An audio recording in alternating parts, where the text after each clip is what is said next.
Thank you, Jay Young, for your introduction. My name is Jeremy Weber, and I'll be taking you through the middle portion of the Team Google presentation.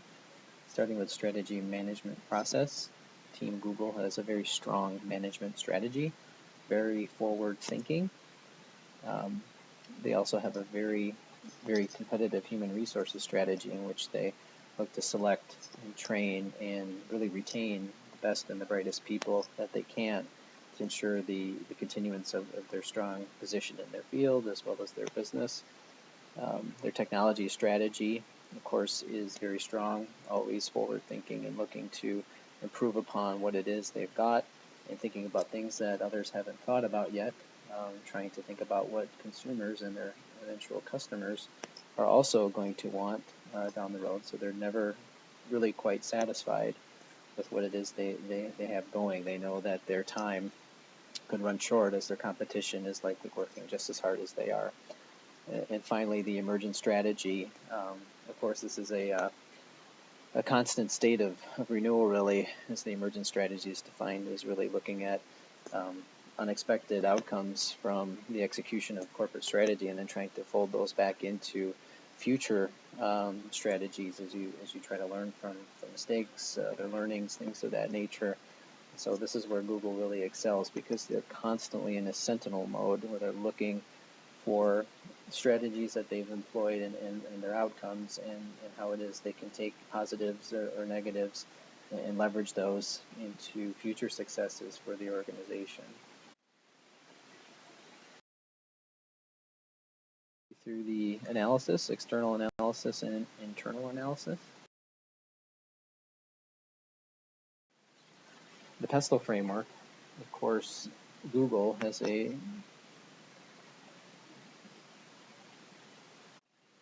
number of stakeholders and considerations, of course, starting with political, the environment in which they work. Of course, they were started in the United States, but not all countries and governments behave the same. There are different rules, different laws, different systems, quite frankly, that allow their business to be successful or not. And so they have to be ever vigilant in understanding what those risks and limitations may be in navigating around them so that they can enter markets where they are currently potentially underserved or are looking to do more business in order to be successful. The same holds true for the economic aspect, how it is they're going to raise money, spend money, leverage their assets to borrow money. All of those things come into play as all countries are a little bit different, and yet they're, as a global entity, really need to truly understand that. And I think Google has really kind of leveraged the success they've had in the United States to go global and has really armed themselves with a number of individuals and resources who can navigate this for them and allow them to ultimately be successful. Sociocultural, of course, when you're going in multiple countries, not all user content is going to be desired the same. There may be certain limitations imposed by government in terms of content, what can and cannot be viewed. And so they're going to have to structure their services in order to be consistent with local regulations and as well as the likes of the local population. From a technological standpoint, becoming global is a big deal because in the United States, many people have access to devices, computers, even internet access. This may not be true across the entire world. In fact, Google is looking to try to provide internet access to underserved regions, especially in Asia, where they may have access to devices but no way to access the internet. Without the internet, Google is really nothing, and so this is very important for them to do in order to expand their reach. Ecological, as a search engine, we may not think that they actually would leave too much of a carbon footprint, but where they are requiring server space activities that are going to cause some sort of environmental impact, I think they're looking very strongly putting things in the cloud, doing things in a way that really minimizes their not only their energy burn rate but their sort of mark left on society from the conduct of their business. And then lastly, legal, which is a very important consideration as we talked about. Some of the political and economic aspects of the Custom framework. There's a lot of user content that is going on the web. Some of it's copyrighted, some of it's not. They're hosting it, so they have to basically become a repository of information.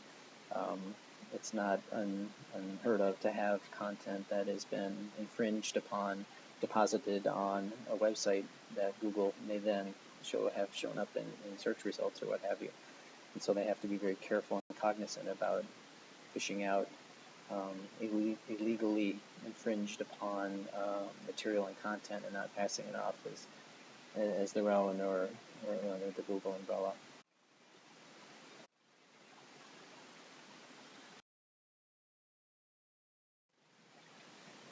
The Five Forces model, we see, of course, that there is a lot of competition. Even though Google was the first to really do search engines well, there are a number of other organizations and websites that are looking to leverage not only search capabilities, but integrating that with other functionalities such as e-commerce, which is a big deal, Facebook, social media, things that they all need to be aware of. So Google will need to do more in their integration across all of those different platforms to ensure that they have, they continue to remain competitive.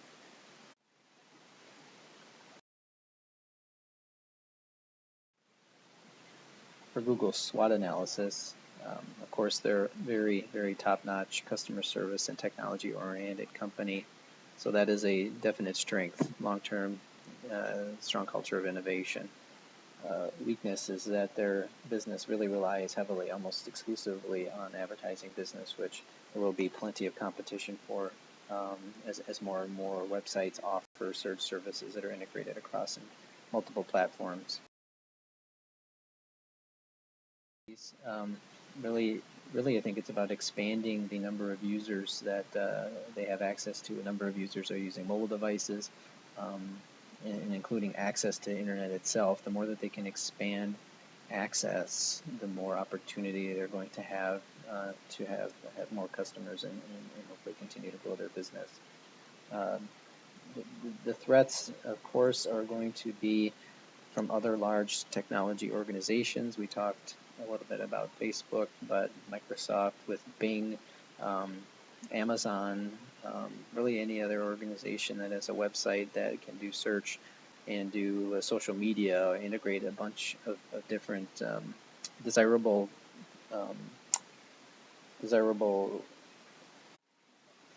functionality so that users will remain engaged and make Google their go-to for their search needs.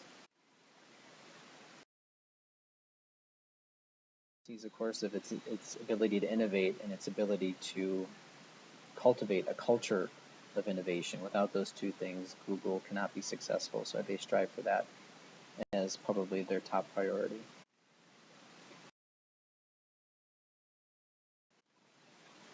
So what makes Google competitively,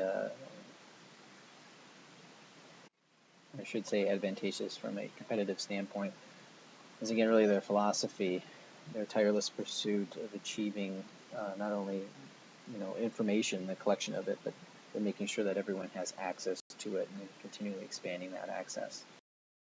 Moonshots, other corporate literature, moonshots are really big bets, big risks. They tend to take on big opportunities that, from a risk-reward standpoint, the reward is very, very high, but the risk is also very, very high that they will fail, but many, many times they're often successful. So I think because of that, they continue to foster this environment that encourages big risk-taking, and it's rewarded when it's successful, but it's not penalized heavily when it's not, because they have to continue that this culture continue to perpetuate throughout the organization.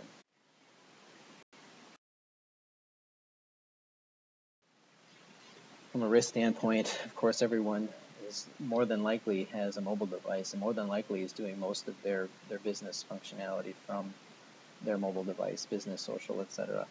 So there's a lot of competition, there's a lot of different providers of these devices, and they all use different platforms. Google is one, but there's also Apple, there's Microsoft, and so Google's ability to remain relevant also is dependent upon their ability to maintain a presence on these new devices as they're coming out.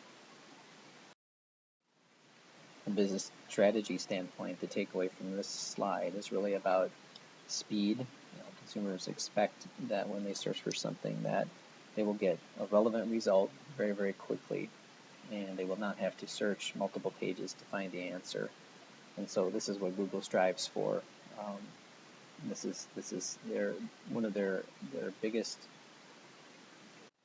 concerns, because there are other individuals and businesses who can manipulate the system to force their pages to rank higher than what Google may ordinarily want to rank them as, and so they have to remain very vigilant, always be on the lookout for anything that deviates from their plan, and so this is something that they have to really look out for. From a business strategy standpoint, of course, Google's objective is to offer this service at the lowest price possible so that there's not an impediment there, but also to be aware of their competition, which we have discussed. And lastly, to also make sure that they're always thinking about the tastes of their customer base. This spreads, across cultures, across politics, across all sorts of different dynamics. So this is not a simple thing to do. So they must dedicate an army of individuals to being ever vigilant, understanding current trends, changes in trends, evolving political landscapes and things of that nature, and then building that back into their business model as they build products that are desirable to their consumer base going forward. And with that, I will leave it over to Hannah to finish the presentation. Thank you.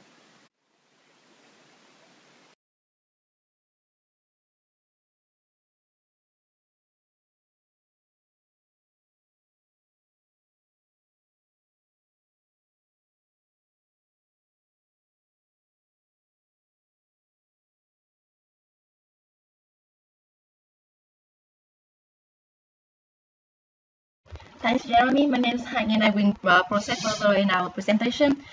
In terms of globalization, Google is using transnational strategy for its international branches. Google's mission is to organize the world information and make it universally accessible and useful. Located in more than 144 countries, Google has kept going on the globalization road. Transnational strategy attempts to combine the benefits of globalization strategy with those of a global standardization strategy.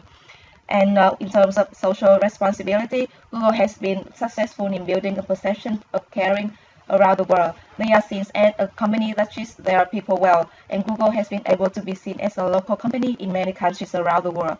Additionally, it's invested in tech-based efforts to expand access to clean water, prevent the horrible practice of human trafficking, and reduce poverty worldwide. In the past 3 years, Google has donated over $53 million in grants worldwide, around $3 billion in free apps and products, and Googlers have volunteered approximately 6,200 total days of employee time to support nonprofits. About labor, Google is committed to uphold the human rights of workers and to treat them with dignity and respect as understood by the international community. This applies to all workers, including temporary, migrant, student, contract, direct employees, and any other type of worker. In addition to minimizing the incidence of work-related injury and illness, a safe and healthy work environment enhances the quality of products and services, consistency of production, and worker retention and morale. It has also established a health and safety management system. And about social activities in Google in China, also the social responsibility of Google. Since founding, Google has been committing to address the global challenges of climate change, education, and poverty elimination since 2007. Google has also jump-started a series of social initiatives in China. Google China Social Innovation Cup for college students is a nationwide competition that aims to empower China's youth to become agents of social changes. And the second one is supporting earthquake relief efforts. To support the fast and urgent need for material resources, Google and its employees raised over $2.6 million and donated over $1 million to earthquake relief organizations. At the same time, Google also developed a communication platform that includes an information platform for resource support, a search platform for families looking for lost relatives, and a global platform for charity donation. And the last on the Google Grants. Google grants an unkind donation program awarded free AdWords advertising to select charity organizations. Since its inception, Google has supported hundreds of organizations in advocating and promoting their causes, from animal rights and literacy to abandoned children and HIV education.